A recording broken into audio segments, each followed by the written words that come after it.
Hi, I'm Jonathan Fields. Tune into my podcast for conversations about the sweet spot between work, meaning, and joy, and also listen to other people's questions about how to get the most out of that thing we call work. Check out Sparked wherever you enjoy podcasts. From LinkedIn News, I'm Jessie Hempel, host of the Hello Monday podcast. Start your week with the Hello Monday podcast. We'll navigate career pivots. We'll learn where happiness fits in. Listen to Hello Monday with me, Jessie Hempel, on the LinkedIn Podcast Network or wherever you get your podcasts. Hello, my friends, and welcome to another exciting episode of Negotiate Anything. This show is produced by the American Negotiation Institute, and with over 5 million downloads and listeners in over 180 countries, listeners just like you have made this the #1 negotiation podcast in the world. Hi, my name is Kwame Christian, and I am the founder and CEO of the American Negotiation Institute. Here at ANI, we believe that the best things in life are on the other side of difficult conversations, and we are passionate about providing you with the best content that will help you to make your difficult conversations easier, both at work and at home. Lastly, I want to remind you that we offer consulting and conduct trainings, both virtually and in person, all around the world. Our focus is in 3 main areas. First, negotiation and conflict resolution. Second, leadership. And lastly, diversity, equity, and inclusion. Check the link in the description below to learn more about how we could work with you and your team. And now, without further ado, let's jump into the interview.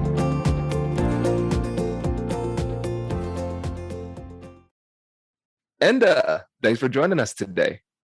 Thanks for having me, Kwame. Absolutely delighted to be here. Yes, we are delighted to have you, my friend. So how about you get us started by telling us a little bit about yourself and what you do? Thanks, Kwame. Well, first of all, again, thanks for having me on. As I was saying to you just a minute or two ago, I've been using your podcast to tell a lot of my students to go listen to this podcast if you want to hear some of the most influential people in our field. So just to say that up front, so thank you, man. Myself, my name's Enda Young, and I have been involved in conflict resolution, negotiation, mediation, one shape or form or other for about 20 years. I'm currently the managing director of Mediation Northern Ireland, and I kind of joke with people. I'm a recovering mechanical engineer. That was my original degree, but I got involved in this work early as a teenager, and maybe I can chat to you a little bit about that as well, of why I do what I do. I guess So that's me. This is great, and I've been excited to have you on the show for months now. Thank you for your patience when it came to scheduling. And you have such an interesting background because you have the negotiation background, you have the mediation background, but then also where you're from, Northern Ireland. And I feel like people don't fully appreciate the conflict that was happening in that area of the world. And so can you start off by telling us a little bit about that story and how that impacted your journey? Yeah, absolutely, Kwame. I suppose my own journey started when I was a teenager. I was about 16 or 17 years old, and I got involved in what we would call cross-community work then. Largely, bluntly speaking, between people who would identify as Catholic and people who identify as from a Protestant background.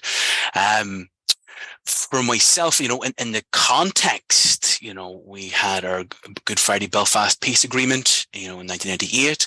But before that, we'd lost about 3,500 people, and with injuries of over 50,000 people had been injured during our conflict or troubles. And this month in particular is the 35th anniversary of one particular bomb by the IRA in Enniskillen. And that particular bomb, I guess my connection with it was in that bomb at the time. 2 particular individuals were caught up on it. One called Gordon Wilson and his daughter Marie. And when the bomb went off, they buried both of those individuals in the rubble. And Marie was buried in the rubble with her father, Gordon. And her last words that he had heard her say at the time were, "Daddy, I love you very much," before she passed. And what was famous at the time was Gordon was then filmed by the BBC, and how horrific a circumstance that was. He said at the time, "I bear no ill will, I bear no grudge. Dirty sort of talk is not going to bring her back to life." And at that time, that time, I was 25 years of violence, it had a huge impact, particularly emotionally. And it became known that, by what Gordon said at the time, really did stop retaliations at that moment in time, for that particular bombing. From his, I guess, that act of reconciliation or act of, I don't know, not forgiveness, but what he said and how he said it, then an organization grew out of that, and he set up called the Spirit of Enniskill. And that organization, basically every year, 50 young people went away. Each group had 10 people, 5 girls, 5 boys, 5 Catholics, 5 Protestants. And you went on an 8-month program. And I was one of those people who went away on that program. We ended up being in Maine, Penobscot, in a job corps for a few weeks. Ended up, learning the basics of facilitation, conflict resolution, conflict analysis, and things like that. And during that program, when we came home, one day, this two people came into the organization and did a 1-day training session on mediation. And I remember, I must have been 17 at the time, and I remember just going, wow, what is that? And how do I do that for the rest of my life, right? So I did my engineering, got my degree, and kind of went back and switched from mechanical engineering to my master's was in theory, culture, and identity, really focused on conflict transformation. So that was a bit of a shock to the system, but again, it's what I say to a lot of people when I'm coaching them as well, Amy, is like, regardless of how difficult it was, you got to follow that bit of fire in your belly, right? Why do you do what you do? And I kind of reflect now down the line, I'm glad I made that choice because it defined me, right? And it is that thing that gives me passion. And it's the whole Simon Sinek of the why, right? That's my kind of purpose, I think. So because of that, then I've been lucky to have done an awful lot of work nationally, internationally, lecturing, training, working with everyone, some of the world's major companies in Dubai, Malaysia, working a lot with the World Health Organization, lecturing at Queen's University, Belfast, and I now currently am the managing director, as I said, of Mediation Northern Ireland. Gone back to that. It was that organization which trained me 20 years ago. And I'm now, I guess, trying to see what they do over the next 25 years, right? Wow. That is incredible. Just kudos to you. Yeah, it's an incredible story, and your perseverance and focus in this is really inspiring. And then also for me, it's cool to see that there's so many people around the world having the same kind of awakening, like how you went through that program and you said, mediation, what is that? I want all of that. I want that in my life. Right. And so for me, it was negotiation and conflict resolution. It's like, how do I make that happen? So it's really cool to see you matriculating and like growing in this and then helping spread this message throughout the world. So kudos to you on that. Hey, thanks, Kwame. And I listened to your podcast, and you see, it was the world of mediation that got me into negotiation, right? And I love that idea of the fundamental basics underneath it, because for me, regardless of where you are in the world, people are people. Hurt is hurt, harm is harm. The cultural nuance changes, the lens changes, right? The amount of money might change, but the fundamental belief, and that's what I've seen wherever I've worked, is the fundamental thing that makes us remains the same. And it's the unpacking of that becomes really interesting. Yes. Well, let's start unpacking it. Let's begin this interesting journey. This is great. Let's start. So one of the things that you talked about was the intersection between negotiation and mediation. Tell us more about that. Again, it goes back to the idea of, and I maybe even coaching sometimes into that as well a little bit, right? But maybe I'll come back to that. I think that idea of how do we strive for alternative dispute resolution mechanisms? What are the other ways of dealing with conflict outside of violence, right? Outside of the more destructive elements. And for me, the relationships and the skill sets between negotiation and mediation are the same, right? I mean, the stuff that a lot of your speakers and a lot of your listeners will be very au fait with. How do we listen? How do we paraphrase? How do we summarize?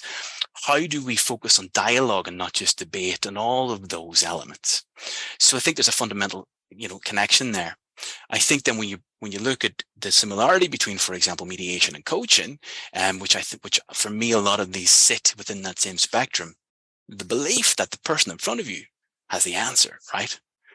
And as a mediator, that's what we're here to tease out, to find. And the belief is I'm not there to fix it. I'm there to help them find their way to their solution. And the same with coaching, executive coaching, right? And ironically, the people who I've seen struggle sometimes the most when I'm training professional mediators, for example, are sometimes professional negotiators, right? And part of that for me is quite often I see really highly skilled professional negotiators who are brilliant at what they do, super experienced, but they're fixers, right? They're people who are good at fixing and have been trained to fix, maybe naturally inclined that way. And then when I'm training in mediation, it normally gets, day 2, day 3 in a 5-day program. And sometimes they're really struggling. And they're struggling to take that step back because they're still in fixing mode. And actually the idea that, it's not your conflict, therefore it shouldn't be your solution, can be quite challenging to people who just want to fix. Does your company invest in professional development training? If you believe that your team would benefit from a negotiation workshop, all you need to do is go to our website, fill out the workshop request form, and then we'll set up a time to chat. These workshops are completely customizable, and we've done them all around the country. Negotiation and conflict resolution skills are beneficial across all professions, but they're especially useful in procurement, purchasing, sales, sourcing, and contract management. Our calendar is filling up quickly, and we even have some workshops scheduled for next year. If you think you might want one, I'd suggest reaching out soon so you don't miss out. Check out the link in the description to learn more, and we will be right back after this.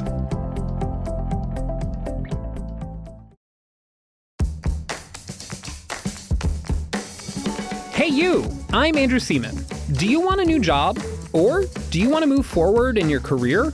Well, you should listen to my weekly show called Get Hired with Andrew Seaman. We talk about it all, and it's waiting for you, yes you, wherever you get your podcasts. Brace the rudders! Raise the sails! Raise the sails! Captain, an unidentified ship is approaching. Over. Roger. Wait, is that an enterprise sales solution? Reach sales professionals, not professional sailors. With LinkedIn ads, you can target the right people by industry, job title, and more. We'll even give you a $100 credit on your next campaign. Get started today at linkedin.com/marketer. Terms and conditions apply. There's so much to dig into here. So let's go deeper. When somebody wants to fix, let's say it might be somebody who has negotiation background, whatever it happens to be, they want to fix.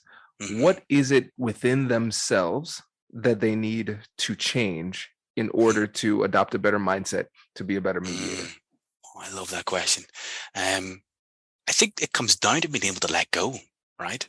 It's that maxim, it's not your conflict, therefore it's not your solution. And sometimes it's one of those moments in training where you're just waiting for something to click, and I see this, training professional coaches as well.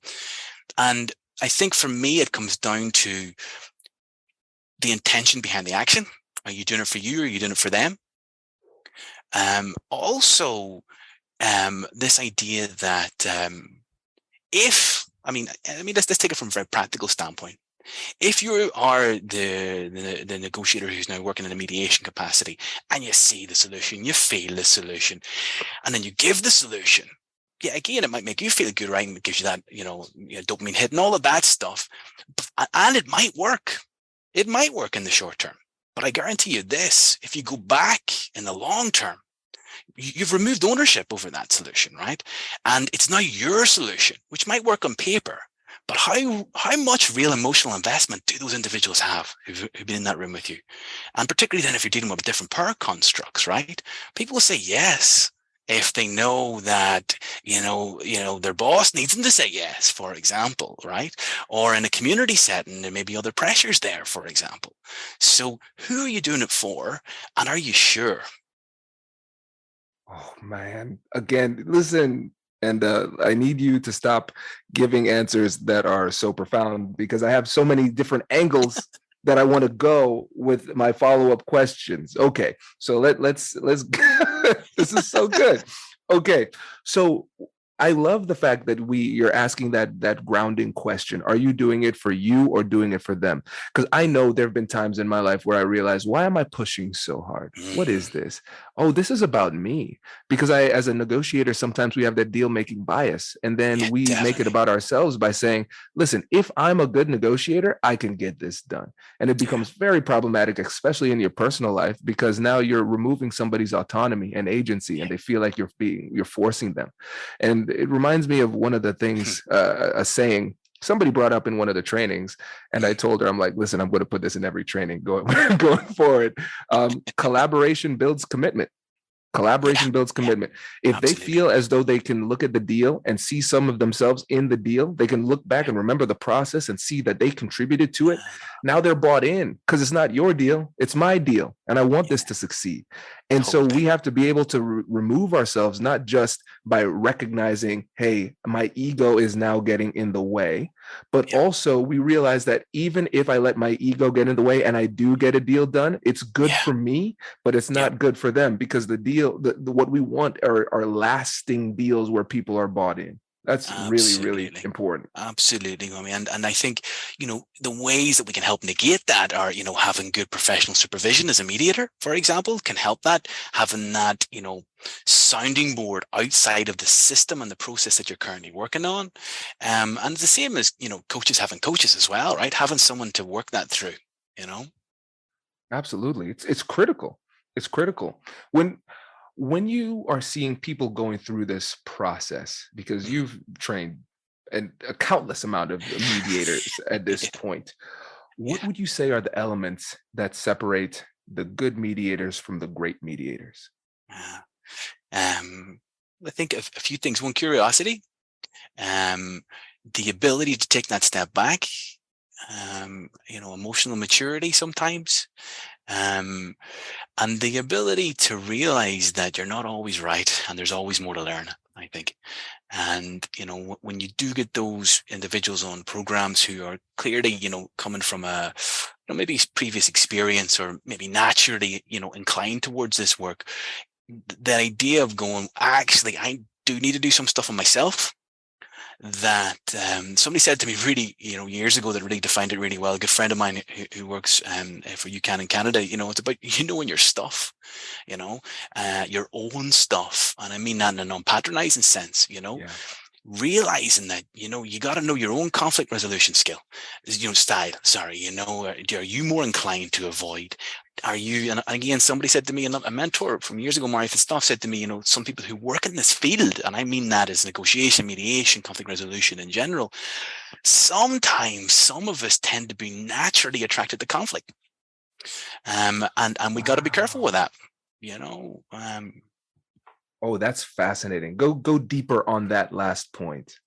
Yeah, I mean, I think I've seen, if you've ever tried to get a group of mediators to agree on something, for example, you right, or you're training people in the negotiation room, and particularly experienced negotiators, senior negotiators, and you're trying to, decide what you're doing, for the evening and what restaurant you're going to go out to. Those small nuances, even those small things become interesting, because again, you have people who are highly skilled, and depending on where they're on their own professional journey, how, their own levels of self-awareness, their own levels of emotional resilience, their own levels of stress, all of that mix that makes us who we are today, not 6 years ago when we did our last CPD training course, right? This is great. It makes so much sense. And I genuinely got a big old kick out of what you said, trying to get mediators and negotiators to agree, because it's so true. And I think a lot of times we can't turn it off. It's like, hey, okay, we can't do it. And then it's also these interactions turn into ego measuring competitions. Let's call it ego measuring, right? Where it's like, oh, you're a good mediator, well, I'm a better one. You're a good negotiator, I'm a better one. Oh, we're making a decision on where to go. Let me try to influence that decision, just kind of to show off how good I am at this. And then when you bring it to the actual conflicts itself, like the ones that matter, right? So the negotiations, the difficult conversations where we're having with somebody else, or as mediators, where we're trying to essentially facilitate an agreement between two parties, a lot of times we start to inject ourselves into the process inappropriately in a way that doesn't serve us, but just serves our ego, right? And it holds us back. Absolutely. And I think that ego, I was working with some really fantastic facilitators in Germany recently, and I just loved how they operated. They were, there's 3 of us facilitating this, 5-day sort of conflict resolution, negotiation training. And the 2 of them kept, because we've been working with each other for years, kept checking in. I'm really sorry I said that, that was my ego that meant that. And I just love that level of professionalism with which you can use other people to check your own ego and be completely honest. And when I'm training negotiating teams as well, it's that idea of going, have you given the other members of your team permission to pull you on your ego? And particularly if you're the boss, particularly if you're the lead negotiator, right? Because quite often it's that idea, it's the age-old manager, my door is always open, and then you do the 360 assessment. Not necessarily what the feedback said, right? Yep. No, you're so right. And I think it takes a lot of humility and self-awareness to recognize that. And I think one of the things that's really helpful is when you realize that these just flaws and mistakes, those type of things, they are not an indication of a lack of worth for you as a professional or a human. It's just an indication of your humanity. And we're just all at the end of the day trying to become better people. And so the faster I can acknowledge that and take the feedback on the chin and say, you know what, Enda, you're right. That was a bad call on my part. And when I look at myself, I think that was purely ego, my bad. Yeah, absolutely. Everybody elevates because of it. Completely. And it is then how in what we do, it gives the people permission around us to do the same, right? Big time, and again, it's the mirroring behaviors. It's all the stuff that we know about. And sometimes it's the stuff that we forget about when we're busy, right? When we're in the flow of the negotiation, when we're in the flow of the mediation, when we're focused on the process around us, but sometimes, we forget about the emotional legacy with which we lead those conversations sometimes as well, right? Yeah, absolutely. And one of the things that you mentioned earlier when you talked about the skills of great negotiators was the ability to step back. And step back, you can think about it physically, it seems pretty easy. Okay, and I took a step back, right? But when you say step back, there are several layers to it. So what does that mean to you? I love that. And it's something I've become really interested in over the last few years, particularly when I'm coaching people, doing conflict coaching, or helping people become unstuck. I was coaching someone recently, and they were really struggling. I was working with this individual, a senior level manager, for a year, and it took him about 3/4 of the way through the year of coaching. I get it now. This is, I was able to, take that step back, but we did a deep dive. And, I love the work of Uri and Fisher, and we're all familiar with going to the balcony, right? I love that term. Then we unpack that term. What does the term mean? So for some people, it's about, seeing each word that's said at that moment in time. And I kind of parallel it with first aid, right? If you're trained as a first responder, you can walk in and help if there's a crash on their motorway system or the road. But if you don't take a step back, guess what happens? You get hit by the next car and you become part of the problem. And for me, it's exactly the same thing as you going to the balcony. So, so we analyze that when I'm coaching people. So what do? How do you talk to yourself? And if you're getting really, really fast, well, then slow how you talk to yourself down. If you're shouting at yourself, guess what? Go softer. If, for some people, putting the tongue to the roof of their mouth acts as a physical anchor and it, switches off those parts of the brain responsible for speech. Other people, as I said, see each individual word. Other people focus on their breathing. Other people twiddle their toes, right, to anchor themselves, or anchor points on their thumb and their finger. But fundamentally, I guarantee you this, to your listener or whoever's there, you already do this, right? We already go to the balcony. And yet, often there are times we do it better than others. And it's that deconstruction of the times we do it better that interests me. So when's the last time you did it really well? And what was the difference between that time and the time where you were tired, or you were grumpy, you were whatever that might be? And if you can deconstruct that, then you can repeat that. Oh, this is good. Because what I'm realizing as you describe it is that essentially everybody's balcony is different. Yeah. And so when we described it, I love that Fisher and Ury with Getting to Yes, they described it so well. And then I know that there are some people who read their work and said, it doesn't really resonate. Well, then maybe you need to go to a different place, right? So for them, it might be described as a balcony. For me, as somebody who loves chess, it might be walk to the other side of the table. Because I naturally, if I'm playing in person, I can naturally feel myself like, okay, I need to stand up. I'm going to look from a different angle, right? And so whatever works for you, you have to figure that out. And there will be times where you're better.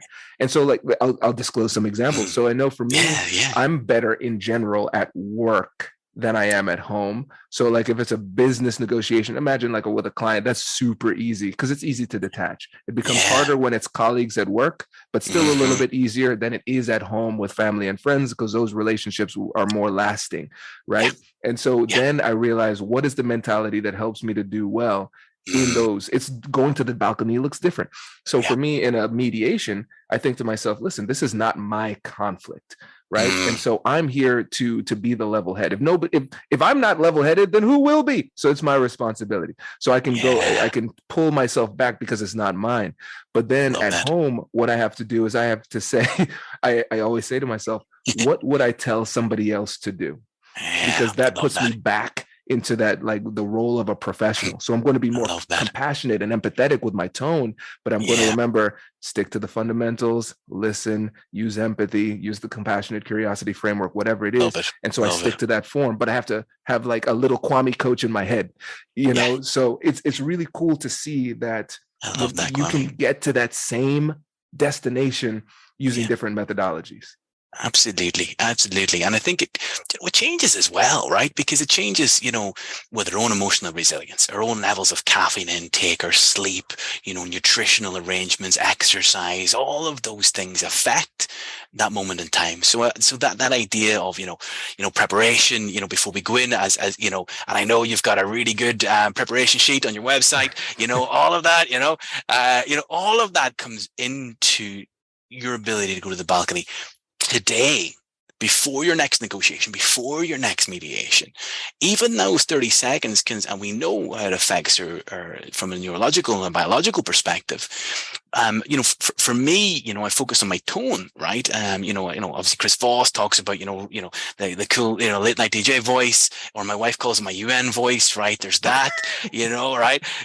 So tonality is a big thing for me. And I think that helps me focus on where I need to be at that moment in time, as well as breathing. And the last thing, and it comes from work of Susan Davies as well, around emotional intelligence and stuff like that from Harvard, is that idea of your mantra, right? Very quick one, all problems want to be solved. All problems want to be solved, right? It's something like that. It works for me, right? And everyone, as you said, is different. And I love exploring that with individuals and going, well, what's yours right now? And what is it on your best days? This is good. Oh man, there is so much. And, I think at this point, it's very clear we need to have you back on. We need to have you back on, man. This is too good. And listen, little Easter egg for the listeners too. I am promising everybody I will be in Europe, unless there's another pandemic. Okay, hopefully not. I will be in Europe in the summer of 2023. So hopefully we can make that happen. And maybe next time we do it, we could do it in person. That'd be pretty cool. I love that. Well, find yourself officially invited to Belfast, Kwame. Hey, I appreciate it, brother. Well, listen, before you go, remind the listeners about your incredible work and how they can get in touch with you. Thank you, man. Thanks for having me on, man. And you can find me on LinkedIn, Enda Young, and on our website for Mediation Northern Ireland at mediationni.org. Reach out, folks. I'm always happy to chat. That's my job. This is great. Enda, thank you so much for joining us. Really appreciate it.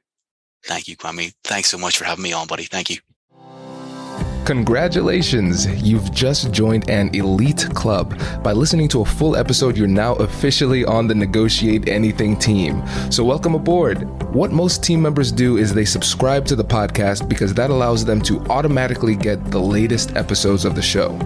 The best things in life lie on the other side of difficult conversations. Keep learning, keep practicing, and keep getting better. Your relationships will improve, your career will soar, and you'll have the confidence you need to get the most out of these crucial conversations. Again, thank you for joining the team. We're excited to have you, and I will see you in the next episode. I'll catch you later.